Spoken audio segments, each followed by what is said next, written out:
Live from WRAL News Headquarters in Raleigh, your number one source for local news. WRAL News, coverage you can count on. We have rain and thunderstorms right now across the viewing area, mostly in our northern counties, but I'll let you know if that's going to sink down to the Triangle area or affect your morning commute. Plus, after months of frustration and protests, today Durham school employees could learn how much they'll be getting paid. How much more employees are expected to be paid this school year. And we are entering a new era for the loudest house in the NHL as PNC Arena officially becomes the Lenovo Center. What's in store during the exciting unveilment ceremony that is scheduled for today? Even Governor Roy Cooper is slated to stop on by. Hey, thanks so much for joining us this morning on WRAL News. I'm Chris Lovingood in for Jeff Hogan. And I'm Renee Chu. It was so nice to see the sunshine yesterday, right? And once you know it, you wake up this morning and we've got rain out there. Meteorologist Elizabeth Gardner tracking those showers and storms. Less sunshine today than we saw yesterday, even though we may see a peak of it later this afternoon. We're dealing with some rain this morning in a couple of places. One down here across parts of Wayne County, and then in our northern counties, we're seeing some scattered showers and storms. So we'll start here around Red Oak, just to the west of I-95 from Roanoke Rapids down into parts of Nash County. Along the I-85 corridor, too, from Creedmoor, really all the way up towards South Hill, you're going to run into some scattered showers and thunderstorms, and around Lewisburg. So a good bit of our northern viewing area is seeing some rain this morning, and a few thunderstorms here south of Goldsboro, where we're seeing some steady rain there. That one's been sitting there for a while. So I expect some showers and thunderstorms this morning. Some of those may rotate on down into the Triangle a little later this morning, maybe around 7 or 8 o'clock. So we'll be watching for that. And then redevelopment by the time we get to the evening commute. So some showers and storms in the morning commute, and then again in the evening commute. We take a live look here at what's happening in Southern Pines, because there's some low cloud cover and fog down here in the Sandhills that you might run into. No rain there right now. Best chance of rain, 60% chance this morning and a 60% chance again later on this evening. With the cloud cover, we'll be cooler today with high temperatures in the upper 70s. We have a look at the tropics. We have the potential system that's developing, and I'll show you where it's potentially headed. Coming up, Anthony. Elizabeth, as we head out to check out the roads, we do have a couple crashes to tell you about. In fact, this one closer to the city of Raleigh just popped up. So I'll get you an update on that one here the next time we meet in about 10 minutes or so. This one, though, I want to tell you about Sunset Lake Road, southbound at Holly Springs Road. No major delays with either of these. You can see those sensors are still in the green, but just bear in mind that light rainfall activity that we're seeing out there this morning. As you're planning for that morning commute, we could see some slowdowns. Otherwise, here across the area, there's where the rainfall's setting up. The roads are looking in good shape, but we will continue to watch it through the morning. Anthony, thanks. Parents are feeling relief and frustration after a 15-year-old was found to be behind a threat against 3 Chapel Hill area schools yesterday. Police officers surrounded the perimeters of East Chapel Hill, Chapel Hill High, and Carborough High schools as they investigated. A message from school leaders warned of a threat going around on social media. It showed pictures of guns and listed the schools. Hours later, Chapel Hill police said the threat was a hoax. School threats led to similar security measures at Raleigh schools this week and Orange County schools last week. Tonight, Durham Public Schools employees could learn how much they'll be paid this year. The district has overhauled its salary schedules for classified employees, and that's because of an error, which led to protests such as the one you're seeing on your screen. Classified employees include instructional assistants, nutritional staff, and maintenance employees. In the new salary schedules, the minimum salaries are 11% higher than the state recommended minimum. The board will also discuss pay for teachers with master's degrees and salary bumps for teachers of exceptional children. Now, if the school board approves the proposal, the salaries would go into effect for the 2024-25 school year. A man wanted for murder in Rocky Mount has turned himself in. 46-year-old Jesse Johnson Jr. was wanted in connection with the deadly shooting at a motel early Sunday morning. Rocky Mount police say he turned himself in yesterday. Johnson faces a first-degree murder charge. He is behind bars without bond. Today, PNC Arena's name is officially changing. The naming rights will be turned over to Lenovo, making it the Lenovo Center. WRAL's Kelsey Coffey tells us Governor Roy Cooper will be there to speak ahead of the ceremony. We're on the countdown to the unveiling of the Lenovo Center. We already see that there's an event tent that's set up here behind me in the parking lot. And this morning, all of the signage is still covered, but we're just hours away from the big unveiling. We showed you this photo earlier this week where you see a tiny glimpse of the new signage. Crews have been working here around the clock to make updates. We'll give you a look now at renderings that show what the new signage will look like. Lenovo signed a 10-year naming rights agreement. That deal was worth $60 million. This name change comes as a redevelopment project around the arena is already in the works. The arena is set to have a $300 million renovation project. We'll have a crew here for that unveiling ceremony that's scheduled for this afternoon at 1 o'clock. Kelsey Coffey, WRAL News in Raleigh. Sharpsburg Mayor Robert Williams is due in court today on his latest DWI charge. He was expected in court last month, but the appearance was continued. Williams was charged July 1st after he was pulled over in Rocky Mount. What you're seeing here is a video that a viewer sent us of the arrest. Williams was charged with DWI, driving with a revoked license, having an open container of alcohol, and violating a concealed handgun permit. This was his third DWI charge since December and his fourth since 2018. With just 7 weeks until the election, Vice President Kamala Harris and former President Trump are kicking their campaigns into high gear. Today, Trump will be in Washington, D.C. to attend an event with a pro-Israel group. The former president will then be back here in North Carolina on Saturday for a rally in Wilmington. His running mate, Senator J.D. Vance, was in Raleigh yesterday for an event. He held a rally downtown at Union Hall. This trip was all about laying Trump's vision for the economy. There's a lot of permitting reform that we could do, a lot of regulatory reform that we could do to promote the construction of drills, of refineries, and importantly, of pipelines so that we can lower the cost of American energy. He was talking with WRAL's Ashley Rowe there. Vance went on to say that one of the biggest wins that would come out of lowering the cost of energy is the increase to manufacturing, which in turn would lower the cost of goods. Meanwhile, Vice President Kamala Harris is scheduled to participate in a live stream event with Oprah Winfrey in Michigan today. Tomorrow, Harris will hold a rally in Madison, Wisconsin. During an event in D.C., Harris spoke about the economy, abortion, and immigration. While speaking to members of the Congressional Hispanic Caucus, Harris pledged to streamline legal immigration while securing the border at the same time. She also slammed former President Trump's mass deportation plans. How's that going to happen? Massive raids? Massive detention camps? What are they talking about?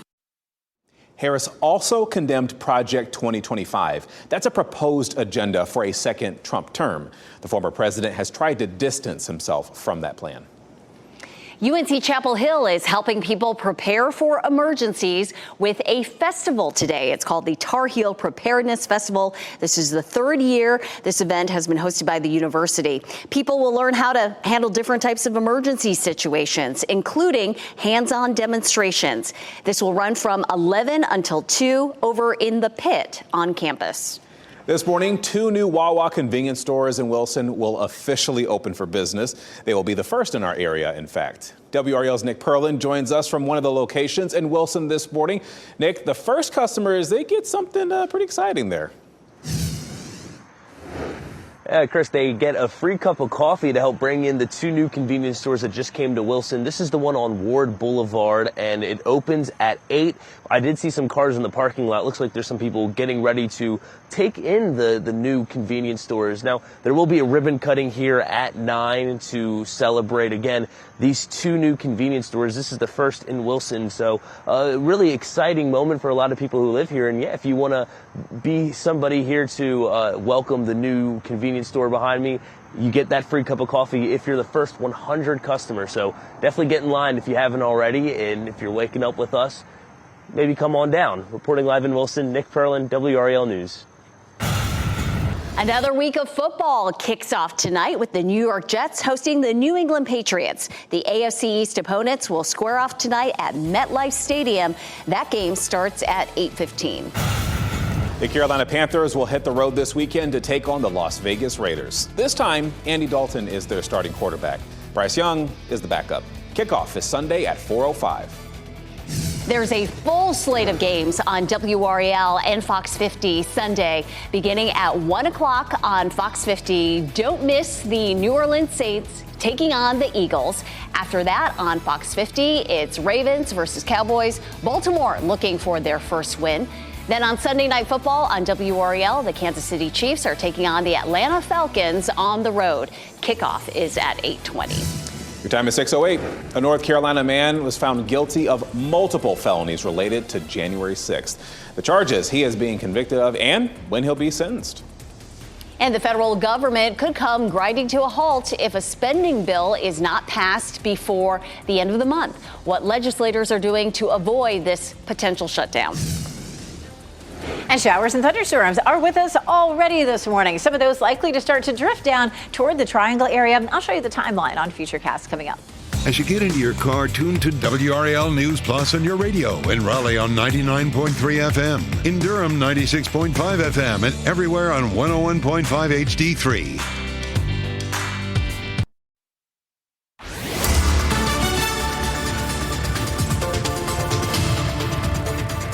6:12, showers and thunderstorms popping up for us already. We have a little bit of scattered rain down in the southern part of Wayne County, just south of Goldsboro, a little bit of lightning there. But the bulk of it is actually up here to the north, and it continues to sink southward. We're starting to see just a little bit of light rain north of 540. As we get into the morning commute, most likely we're going to see some of this heavier rain coming in at 6:12 right now. So probably by 7:30, 8 o'clock, we might start to see more of that rain moving into Wake County. 60% chance this morning, then a little break around lunchtime, and a 60% chance for the evening commute. So keep that in mind as you're making plans. It's a little damp here in Sanford, and you're certainly going to see wet conditions on the northern part of the I-85 and I-95 corridors. Running this morning, getting out for some exercise. Most places are on the dry side. The temperatures this afternoon will be in the upper 70s. There'll be, again, another chance of some storms during the evening commute. Anthony? Elizabeth, as we head out to the roads this morning, we're looking pretty good overall. You can see there's the major approaches into the city of Durham. All of those are in the green right now. No major backups. Of course, with some of that light rain, though, coming down, make sure to plan for just maybe a couple of extra minutes on your commute this morning. Looking pretty good, though, there. The I-40 delays also in the green, but we will continue to watch for any crashes here as we go through the next couple hours. All right, happening now in the WRAL Live Center, stock futures rallying this morning. Take a look at the headlines from CNBC. Stock futures rise as traders weigh Fed's supersized rate cut. Of course, the Fed's wrapped up its September meeting yesterday with a half-point rate cut, and more cuts are expected later this year. Let's take a look at how stock futures are doing right now. You can see Dow Jones up more than 480 points, S&P in the green as well, and the NASDAQ on the plus side by 400 points. Of course, we'll continue to watch these numbers here in the WRAL Live Center. All right, thank you, Ken. A clerk of court who lost her job after a WRAL investigation will get another chance to get it back today. Patricia Burnett Chastain was removed from office after we showed a deputy's body cam video of her getting involved in a dispute. This was between neighbors. Those actions and others led a local attorney to file a petition to have her removed, which he won. Chastain argues her actions were not worthy of removing an elected official from her job. The Court of Appeals has already disagreed with the clerk. A Canavelis man was found guilty for his role in the January 6th breach of the U.S. Capitol. The U.S. Attorney's Office says Brett Ostrander, also known as Brett Rotella, was convicted of 3 felony offenses last week. They include obstruction of law enforcement during a civil disorder and 2 counts of assaulting, resisting, or impeding officers. Body cam video shows Rotella pushing a barricade at police officers on the West Plaza. He then directed a group of rioters and led them up the southwest stairs toward the Capitol. Police say Rotella also joined an effort to assault officers inside a tunnel. Rotella will be sentenced in December. Harvey Weinstein has pleaded not guilty to new charges. The former movie producer appeared in court for the first time yesterday since undergoing emergency heart surgery. He's now being charged with a criminal sexual act in the first degree. He's accused of assaulting a woman at a New York hotel in the spring of 2006. He was already serving a 16-year sentence for a rape that occurred in Los Angeles. A government shutdown could be just a few weeks away after the House failed to pass its spending bill. The vote came in at 220 to 202, with 14 Republicans joining nearly all Democrats in a vote to kill the bill. Included in the bill was a measure requiring proof of citizenship to vote. House Speaker Mike Johnson says he is working on a new temporary spending bill to keep the government running beyond October 1st. During a rally last night in New York, former President Donald Trump said that he will travel to Springfield, Ohio in the next 2 weeks. Springfield, you may have heard, has been the focal point of discredited claims targeting Haitian migrants. Yesterday, dozens of people were evacuated from grocery stores and clinics in the city. Over the past week, schools, universities, and city buildings have received some form of threats. Ohio Governor Mike DeWine ordered state troopers to be at each of the schools targeted. He says that he will keep them there as long as they are needed. One of the largest unions in the U.S. is not endorsing either candidate for the presidential election. Leaders with the Teamsters Union met with both Vice President Harris and former President Trump recently. It's the first time in decades that the union has not backed a candidate in the presidential election. The union's president said neither candidate made serious commitments to the union, which represents 1.3 million truck drivers and freight workers. The Teamsters have for decades endorsed Democratic presidential candidates.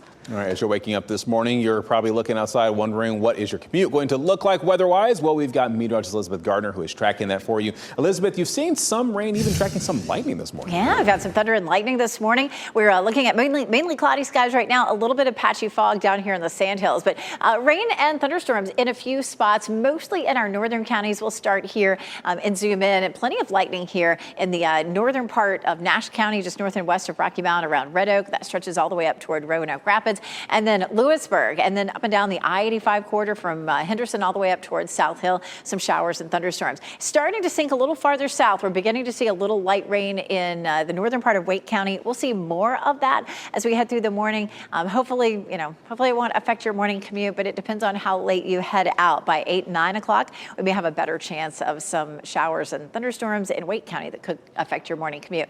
Here's a look at Futurecast, and you can see how we see those showers and storms continuing for a few hours, and then we get a break there at lunchtime, and then mid to late afternoon, more of that develops. So it could be a messy commute for some folks. It's not likely to be widespread. We're not talking about a lot of heavy rain necessarily widespread, but some of those cells could briefly produce some downpours. We take a look around the area right now. It's dry in Fayetteville. It's dry in Raleigh, but cloudy. We haven't seen any rain in Apex or Chapel Hill yet. Again, most of that has been in our northern counties. What happens next is the low pressure system that was potential tropical Cyclone 8 finally starts to move on out. We're seeing that rain today just because of that lingering low. It's, of course, nothing like it was when it came on shore a few days ago, but it is still lingering across the area. We're going to end up with some drier conditions for Friday and Saturday, but we might see just a little bit of moisture sneaking in on Sunday, just a 20% chance. It's a 60% chance for it today, and we're pretty dry into the start of next week. Not talking about a whole lot of rain, looking at maybe a tenth to a quarter of an inch over the next few days.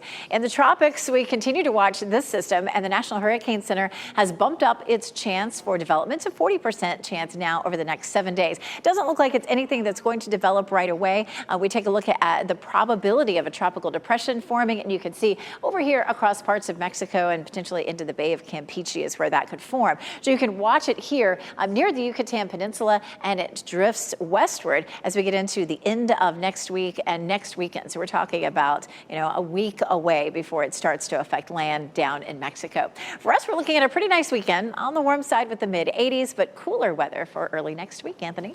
Elizabeth, we head out to the roads this morning, and of course, we've had that light rainfall coming down. We have the WRAL storm tracker actually out and about there on I-40 near RDU. You can see their live shot right there.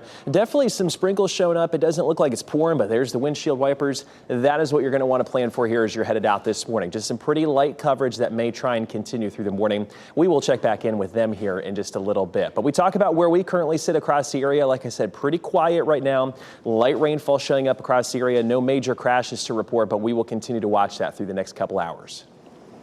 Anthony, thanks. Some employees with Durham Public Schools should get clarity on how much they're going to get paid later today, when the school board will reveal salary changes for classified staff. And exploding walkie-talkies are being said to be responsible for as many as 20 deaths in Lebanon.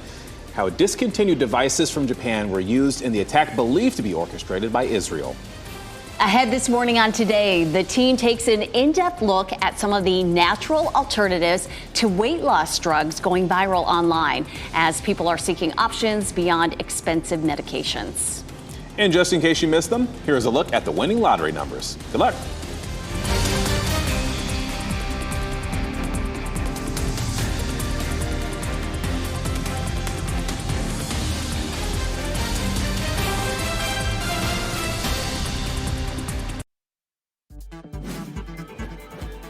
This What's Trending report, sponsored by Rug & Home. A viral Trader Joe's tote bag we first told you about back in March. It's officially back in stock. And just like before, it's what's trending right now. You may remember some people reselling this mini canvas tote bag for up to $500 online. Well, now they are back in stock for about $3. People took to social media showing the long lines outside of stores for the restock, and some stores limiting 4 bags per person. Goodness. I mean, these mini totes, they hold like a dozen apples or a small paperback, and I guess they're cute, but people just go crazy over them. Fear of missing out. That is why that became so expensive. Bingo. The cost of a Beetlejuice-themed cocktail has some people raising their eyebrows. AMC Theaters is serving a themed drink called the Sandworm Slayer for the new movie. And one user shared a photo of the drink saying it cost them $31 for that. I'm not surprised by this just because we've seen that trend of like those movie buckets, right? You saw the Dune one, the Deadpool and Wolverine one, and now you've got this drink. I think movie theaters are trying to just find other ways to make money for it. But some would argue your popcorn drink are already pretty expensive, AMC. Some people would say. Right. So. I guess that's all part of the experience. And again, fear of missing out. True. You don't want to miss out on the Sandworm Slayer. SNL has announced its first batch of hosts for season 50 of the comedy show. The list includes Ariana Grande, John Mulaney, and actor Michael Keaton. Musical guests include Stevie Nicks, Billie Eilish, and Chappell Roan. The 50th season kicks off September 28th with first-time host Gene Smart from the Max comedy Hacks that won a lot of Emmys. Check this out. WRAL got some love from late-night host Seth Meyers with a mug on the desk during last night's show. Look at that product placement right there next to a band of Lego men and on top of a copy of Moby Dick. Guests during the episode included actor Colin Farrell and actress Ashley Park. WRAL, a national brand now. Coverage you can count on. Yes, I love it. Grab your coffee cup and sit down and watch it rain out your window. If you're in our northern counties, it could make for a messy commute for some folks. I'll show you the timeline for the rain. And get used to correcting yourself. I've already done it once today. The Lenovo Center is the official new name for PNC Arena. We are counting down to the unveiling ceremony today. And here's a live look at the brand new Wawa in Wilson. What's in store for people attending the grand opening this morning?